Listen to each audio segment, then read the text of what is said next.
This episode of the Beauty Industry Podcast was brought to you by Social Salon School, social media education that works for hair and beauty professionals.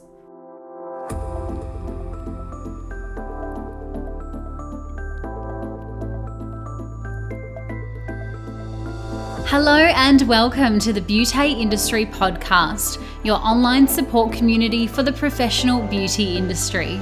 I am your host, founding director of Beauty Industry, Tamara Reid. Here we are closing the competitive gap and speaking your language. This is a platform created and dedicated to the professional beauty industry, valuing community over competition. We serve to help connect you with inspiration from industry experts, expand your knowledge through educational pieces, and bring you the latest in product and technology innovation. This is Beauty Industry. Today my guest is Tegan Mac. Starting in the industry in 2016, launching her own business, Teganmac.Skin, in September of 2019, just 3 years in, it's delightfully surprising to see Tegan Mac accomplish such influence and status in the professional beauty industry. With a passion for skincare and a history of skin concerns herself, Tegan has developed a down-to-earth and relatable platform for her clients to go for skin advice in its funniest, most raw form on social media.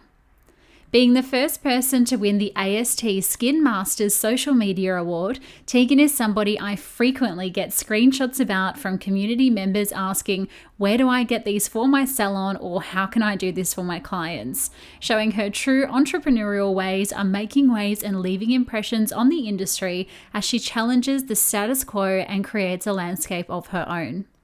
Dressed in her signature baby pink branded sweater today, Tegan and I talk about having a go when you're new to the industry, finding your passion and running with it, and why it's important to teach people about their skin from a secondary educational level. Here's Tegan and I for Beauty Industry. Tegan Mac, welcome to the Beauty Industry Podcast. Thank you. I'm so excited to be here. Woohoo! I'm so excited to have you. We have, especially actually when you were going through Corona, you launched something about a skin kit with a headband and a mask and a brush and all of this kind of stuff. And everyone was screenshotting it, putting it into our Facebook group going, who is this? What's she doing? How can I do the same? And then ever since then, our Facebook group has blown up with people requesting you to come on. So I am so excited. Gosh. Wow, in demand. I love it. There you go. Hey, Tegan, we go way back to the very beginning of everybody's career and find out, how did you make your way into the industry? So I guess the first time I decided to do, well, let's just rewind all the way back. I was working at Country Road, casual, whatever, and I was like, well, this is silly. I'm 23. I've done a few courses in the past. I had done photography, creative writing, drama, but I was like, I don't want to be that. So what am I going to do? And I've always kind of loved makeup and beauty. So I thought maybe I'll give makeup a go. And then this ad came up on Facebook for this academy that was just across the road from Flinders Street Station. So I thought easy to get to. And I started doing the beauty course, which covered massage, makeup, skin, and it wasn't until I started learning about the skin stuff that I was like, no, this is what I want to do 100%. Started learning about my own skin and why the things I had tried in the past hadn't worked before. And then I thought, okay, let's just try and get a job. So I had no experience. I was still studying in my course, and I was emailing on, I don't even know what the job thing's called these days, whatever that website is. And I got an email back from Andrula at Barebody who wanted to meet up with me. So I came on an interview. It was Valentine's Day, 2016. And I told her I had no experience. I was still studying, but I'm super keen to learn, and I'm really passionate about skin and helping people. And lucky enough for me, she saw a spark in me and decided to give me a chance. And I've been here ever since. Fast forward 3 years later, and she sold the skin side of the business to me, and it's become Teganmac.Skin. How fab. I love that you're saying there, the pathway was never linear. I mean, starting off, you were going to do drama, you're working at Country Road, you were having a Yeah, look at all of these other things. Because I think sometimes, especially at that age, we feel like we should know what to yeah. do and we don't. And that's okay. But you found your pathway along there. Yeah, and I always felt like I could never force myself to do anything I didn't like, which is why I started a lot of bachelor degrees and never finished them because I thought I'm going to have to pay for this one day and I don't even love it and I know I'm not going to do this when I'm older. All of my friends at 23 were finishing their courses and I didn't have anything under my belt, but I thought, no, just hang in there. You want something that you're going to love. And yeah, it all just kind of, working at Country Road, I was doing all the online orders. So that has come in handy for my business. Doing drama, doing media, all of that has come in handy for my Instagram. Doing the creative writing has helped me write my captions.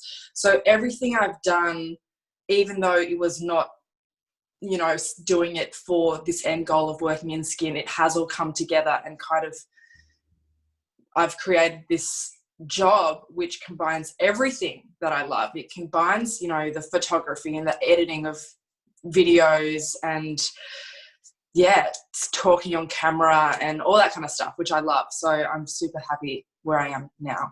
Yeah, how cool is that? Sometimes we need to get to where we are to reflect back and to see, Yeah. for me it was like being a dancer, working at Coles, working in events management to understand that I actually needed all of those little bits and Yeah, pieces. 100%.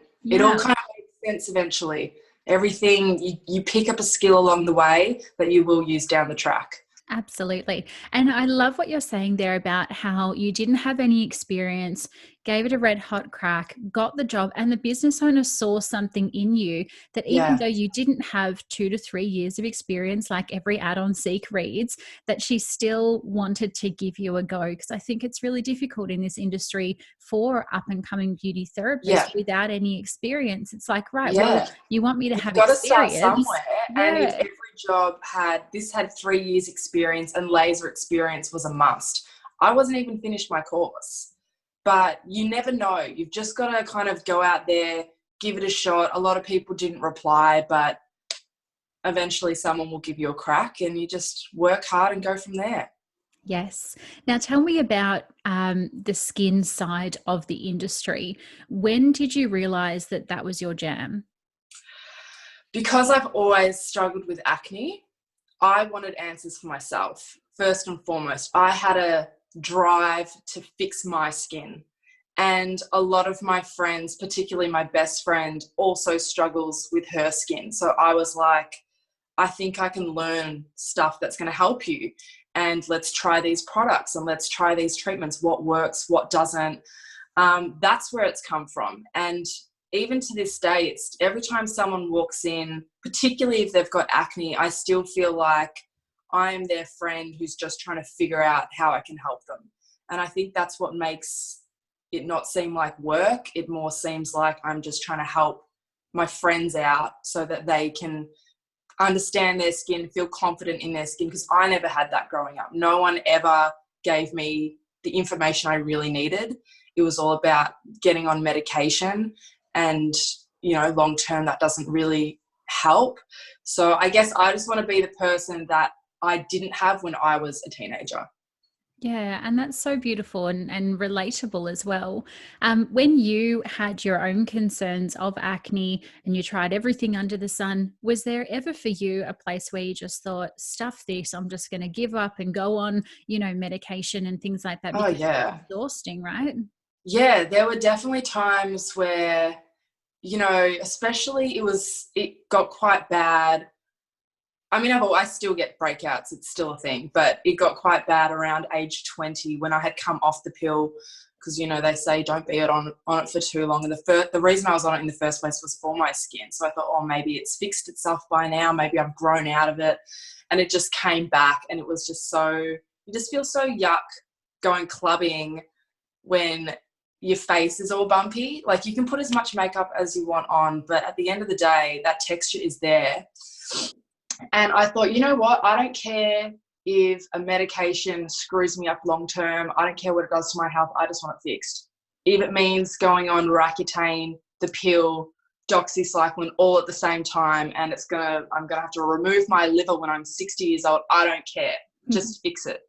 Luckily, I didn't do all that. I have been on the pill. I'm off it now. I've never been on Roaccutane, but I think my mum was always hesitant about what to put me on and, you know, what kind of medication I should be putting through my body.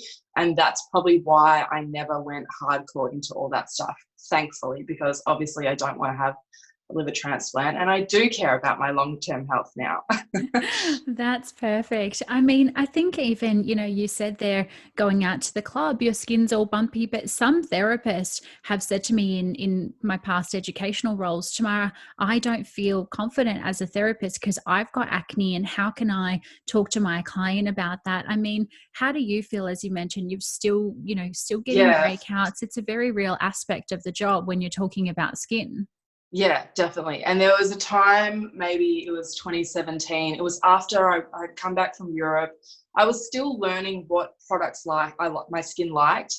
And, you know, coming into a clinic where all of a sudden there's this big shelf of all this stuff and you want to try everything. I think I went a bit too hard too soon, and my skin didn't like it and it freaked out. I would think, you know, people are going to look at me and be like, well, if she can't fix her own skin, how the hell is she going to fix mine? And that's a very real thing for a lot of therapists. But you've got to look at the positive. It means that you can give genuine advice.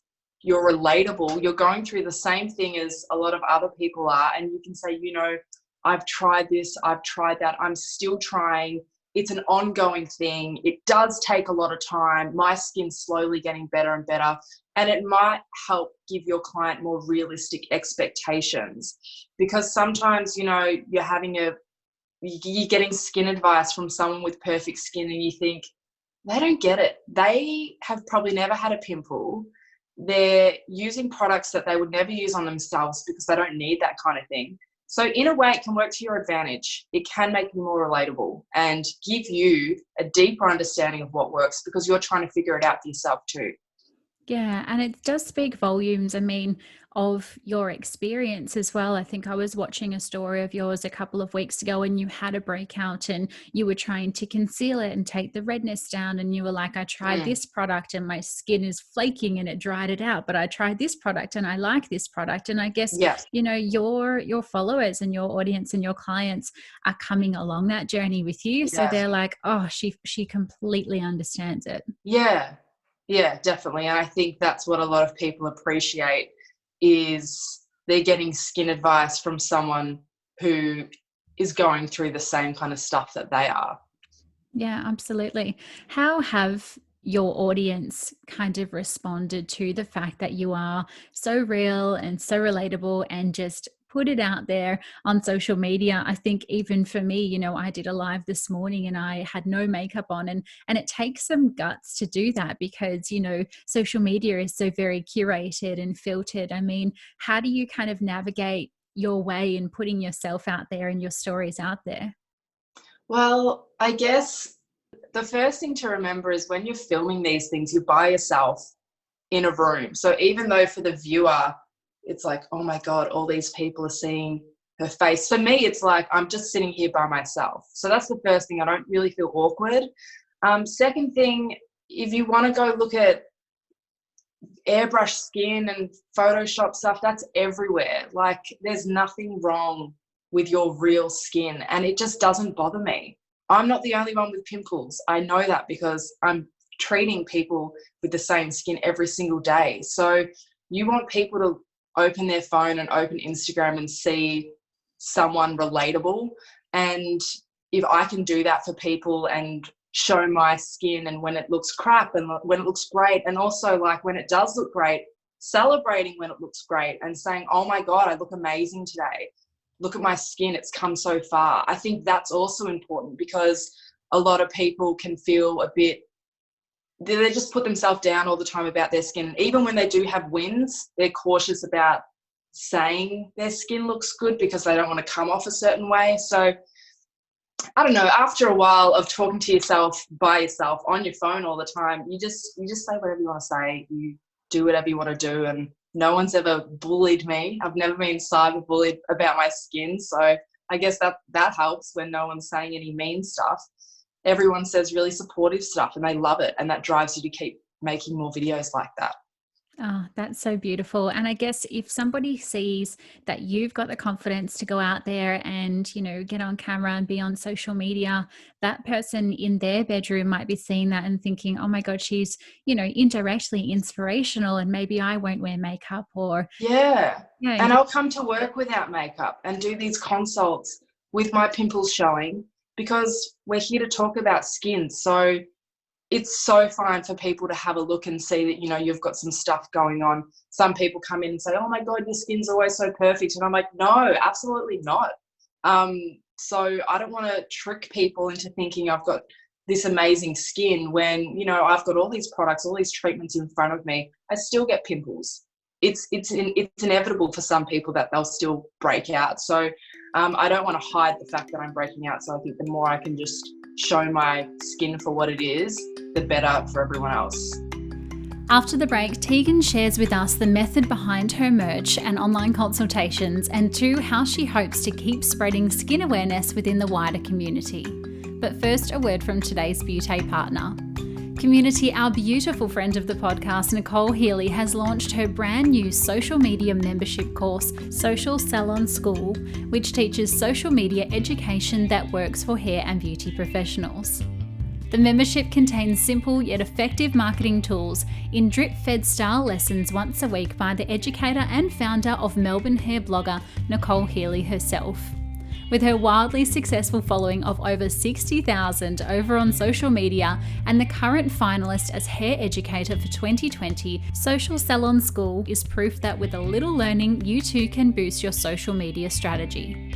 For more information, head to the website www.melbournehairblogger.com.au. Thank you so much to Nicole and the team at Social Salon School for making this episode possible.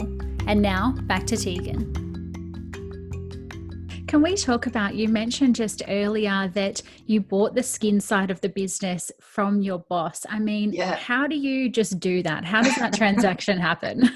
I think I just got really lucky from the start. My whole skin journey has been very unique. So when I was employed, I was, for the most part, working by myself. So I didn't have any other skin therapists working here to train me, to ask questions, all that kind of stuff. I was totally by myself, and it being by myself meant that Andrula gave me the opportunity to kind of shape how I wanted the skin side to be, if I wanted to introduce a new treatment, if I wanted to change the descriptions on the treatment menus. She let me write all that stuff. So I was given a lot of freedom straight off the bat from Andrula because she could see that I was really passionate about what I was doing. She took care of laser, I took care of skin, and she trusted me with the calls I was making on how we should run the skin side of the business. So when it got to a point that, 90% of people that were coming in were from Instagram, I was like, okay, well, this is a business. I've created a business for myself from this Instagram. It would be crazy not to start my own business. And Andrula just said, well, I would love you to stay because I probably wouldn't replace you at the clinic. So why don't you just buy all the stuff, rent the room, and start doing your own thing? So she fully supported me in every way to start my own business. So I'm just really lucky that I got her as a boss, because I don't know how things would have panned out if I started working in a clinic in a shopping centre with 10 other girls. And I don't know, that might not have been my thing. I think it's a blessing in disguise that I was by myself my whole skin journey in the industry, because it meant that I had to call the shots and I got to kind of shape things the way I wanted to. I didn't have to follow the rules of anyone else. I was just like, oh, well, if I feel like doing this, I'll just do this. And yeah, it's been fun having that much flexibility. Yeah, well, it teaches you to level up both personally and professionally because you're like, okay, well, I can sit here and I can be lazy and I can scroll on my Mm, phone all day and not have anyone in the space, or I can get out there, I can go on Instagram, I can talk about the treatments and educate my audience. yeah, And that's where the conversion happens, doesn't it? yeah, definitely, Yeah. definitely. Talk to me about then you say that you answer lots and lots of questions, and I see you answering lots and lots of questions Yes. on Instagram. And this is probably one of the biggest questions I get asked in mentoring sessions by business owners. It's like, but how much time do I really have to spend on these platforms? And am I wasting my time? I mean, do you ever feel like you are wasting your time on socials because it's not specifically paid time to give your advice? I think there's definitely been stages like maybe early last year where I was answering a lot of questions and I didn't have my own business, and I was kind of like, oh, like this would be so much better if the benefit of these conversations would then directly benefit me. But in the long run, it did, because it meant that, I was building up enough clientele that I could start my own business. When it is your own business and you're sitting there answering questions all day, which is obviously unpaid when you work for yourself, um, I don't know, it doesn't really bother me. I feel like the benefit of my Instagram is people can write to me and they will get a response every time. I'm not untouchable. I'm not, this phantom Instagram person that you'll never meet in real life. Like, you can come into the clinic, you can have an online consult, you can chat to me online. I'm always around. One of the reasons I started doing online consults was for that reason though. So I could say to people who weren't just saying, hey, picking between these two cleansers, what do you think? It was more like, here's photos of my skin. This is the products I've been using. Can you help? And I was like, this is a big conversation. And if I'm going to give you the best advice, it's better if we do this properly. So I introduced online consultations for that reason, so that people who were asking questions that were better suited to a consult, I could just refer them to the website. Hey, let's do this properly. Let's have a proper chat, book in for an online consultation. And that kind of stopped that feeling of being on Instagram answering questions that were just too full on for free. So for Yes. all the business owners out there, that's why I did online consultations. Yeah, amazing. And my kind of theory is that it's give give get, right? So you Yeah. can't always be asking people to spend with you and asking people to come in the space. Like, if you're giving that advice and you're engaging, you will get, regardless. But I wanted to ask you about the consults because in, the pandemic and the world turned Mm. upside down and all that stuff, everyone was like, "Oh my God, I've got to pivot. I've got to do online consultations." Yeah. Whereas you were already doing that beforehand. I mean, you said there that the driver was to help answer those questions and to give people Yeah. more of you and time. How have you found that transition for your business? It's been, the funny thing is like when the pandemic happened, nothing changed. I just had to shut the door. I had an online store set up. I had online consults set up. And I think going back to me working solely by myself and doing whatever I wanted, that was kind of why I did online consults in the first place. I wasn't looking at what anyone else was doing and being like, oh, well, they're not doing it, so I won't do it. I was kind of like, well, I've got people in Perth wanting to chat. Let's set up online consults. Or I've got people asking questions in New South Wales. They want to buy products. Why wouldn't I have a store? It just seemed obvious. Why only treat your postcode when you can treat the whole country or outside? I've got consults in New Zealand and the UK. Like, once you're online, the opportunities are limitless. So when we did go from in clinic to being locked down and just being online, it was really insightful for me to see how much business I can actually drive from just online. And now that we're reopening next week, I'm actually going to change even more my hours and do less in clinic and more online, because in a 1 hour session in clinic, you treat one person, you see one person. If you're making a video that 1 hour, half an hour of filming, half an hour of editing, that reaches 8,000 people, and then 10 people buy products from the video, all of a sudden your reach is so much bigger. So I'm really trying to find a good balance between social media and in clinic, because the opportunities with the business you can get from online is definitely not something you should ignore. It's very important to have online presence. Yes, I love that so much. And you know, it's really interesting for me actually to step back. I am a therapist, I've been a business owner, you know, I've been a manager and all of that encompasses, but I'm not on the floor anymore. But it's so Mm, interesting that we've had all of this downtime, like literally 8 to 10 weeks of not doing treatments. I can imagine there's going to be a lot of therapists, a lot of business owners who go back into what they were doing beforehand, the 12-hour days, the 9 p.m. finishes, the Saturday, the Sunday, everyone's exhausted, right? And yeah, it's going to be really funny to see the shift of people who go, do you know what? I want to work smarter, not harder. And I yeah, don't want to do these many hours and I'm going to yeah, put some time online. yeah, definitely. I mean, at the start of this year, I decided to cut my Fridays to do online consults, because otherwise I was doing them on my weekends, which meant I never had a weekend. And I was like, that's stupid, not doing that. So I created Fridays as my work from home day. But now that we've gone through the pandemic, what I did to compensate for that day off on a Friday is I did Tuesday 10 hours, Wednesday 10 hours, Thursday 10 hours, and then a Saturday for 7. Whereas now I'm thinking Tuesdays and Thursdays stay the same, but make Wednesday a half day. So I've got even more time to do videos, and because that's what people want. They want videos.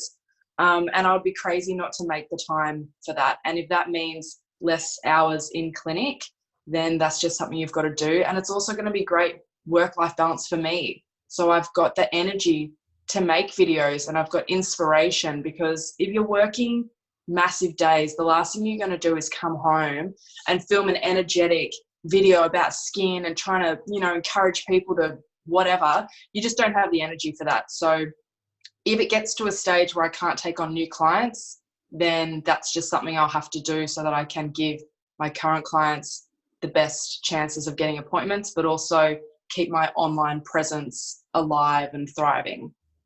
Yeah, beautiful. At the beginning of this episode, I was talking about those DIY facial packs that everyone in Yeah. our group was going mental for. It was almost like you had pre-planned, like before the pandemic hit, that you're going to need something like this. And you had the branded headbands and you've got all of this cool I stuff. didn't actually have branded headbands. I had the hair Ah, wraps, hair and wraps. I had the little pillow packs from old, like leftover packaging from old Christmas packs that I had done. So it just seemed like a no-brainer. It would have been a 3-second thought at midnight, and then I just did it. It just was obvious to make an at-home kit. You know, you've got the sample pots around, you chuck in a few masks, you just label everything, make it fun. If they want to add on the hair wrap, they can. Um, yeah, they were hard to put together because it takes a long time dispensing everything. So the only thing I regret is not spending more time making more packs, because I ran out of packs really early, and the time in between me restocking them because I ran out of the cardboard pillow packs was too long. So now, you know, we're reopening. People don't need that stuff anymore. But I think I still might keep the packs, because someone might miss their appointment or they can't afford to come in or whatever, they're moving interstate, whatever. It's a good idea to have the packs anyway. So it is something that I'm just going to keep doing. Maybe every few months I'll change what's in the packs. It gives everyone a chance to try out new product and then hopefully buy the full price. So, the full size product. So yeah, the DIY facial kits were obvious. I think even before the lockdown started, I was like, yeah, I'll make some kits for sure. Yeah, I love that. Talk to me about how the merch has changed your business. I mean, you've got your signature Tegan Mac sweater and yes, Yes. representing. I mean, how has that, I mean, why was that even a thought that you had in your mind? And then has it influenced your business? Well, I wanted my own kind of uniform, and salon spa uniforms, they're stiff, they're boring, not into it. On the weekend, I'm wearing leggings, my white sneakers and a jumper, and I was like, why didn't I just make that my work uniform? Again, I was working by myself. I don't have to consult anyone. I do whatever I want. So I made the jumpers for myself, but then all my friends wanted one, my family wanted one, my boyfriend wanted one, my friends' boyfriends wanted one. So all of a sudden, everyone's got some. So I thought I'll just make some extra, put them online, and then if people want that, they can. And it's so exciting when people actually want to buy it and wear it and represent, because I feel like it is a bit of a community thing, like the Teganmac.Skin community. Everyone is so excited about skin and into skin. It's a very positive place. I very rarely get trolls. And then, yeah, hair wraps. I thought that could be a bit of fun because I was using a hair wrap at home instead of a shower cap. And I thought, well, I like it, so maybe other people will like it. I think that's where every merch idea has come from. Is like, if I like it, I assume that other people will like it. Maybe they don't. It doesn't matter. You just chuck it out there. It's something that I use. And I think people have picked up on the fact that I only promote things that I genuinely like and love. And all of the merch ideas has come from things that I like and use and believe in. So you might as well offer it to the wider public.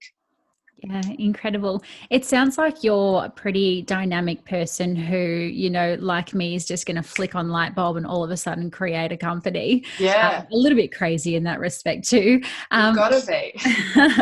What does the future look like for you? I mean, are you wanting to go into education? Are you looking at expanding? And yeah, what are we going to expect? I mean, it's crazy because I haven't even been a business owner for 12 months yet. So things go so fast, but definitely would love to have my own place. Right now, I'm kind of at the back, down the stairs. I would love to have my own shop front kind of clinic with my signage on it and my kind of styling of the place. I would love that. I'd love to have multiple rooms and hire people so that more people can book in and they don't have to wait so long to have appointments. And another thing I've always wanted to do is go to schools and talk to, year 10, 11, 12 about skin, not only so they can start good habits early and they're getting the right information early, but also just so, I don't know, they might get some confidence seeing someone older talk about their skin problems and maybe they won't feel so embarrassed about their skin. So that's something I've always wanted to do. I'd love to go and do talks at schools. I think that would be so much fun.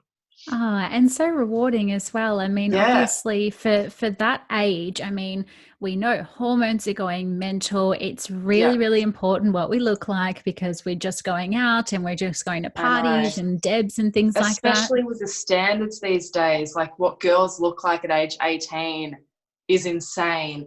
Everyone knows how to edit their photos. And there's like filters that you can put on videos now. So even when you're talking and moving around, your face is still edited and airbrushed. And I just think the amount of people who had acne in my day, there's still the same amount of people who have acne today, yet you don't see any of that online. So I think, yeah, giving kids, well, not kids, teens, a more realistic expectation of what skin looks like at that age and into their 20s will maybe help them see past all the kind of fake stuff they see online.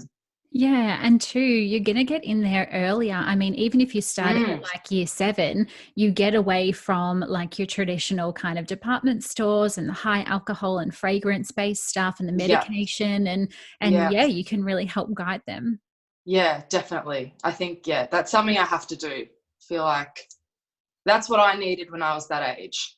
And again, everything that I do in my business and in my life in general comes from like, well, what would I want? What do I need?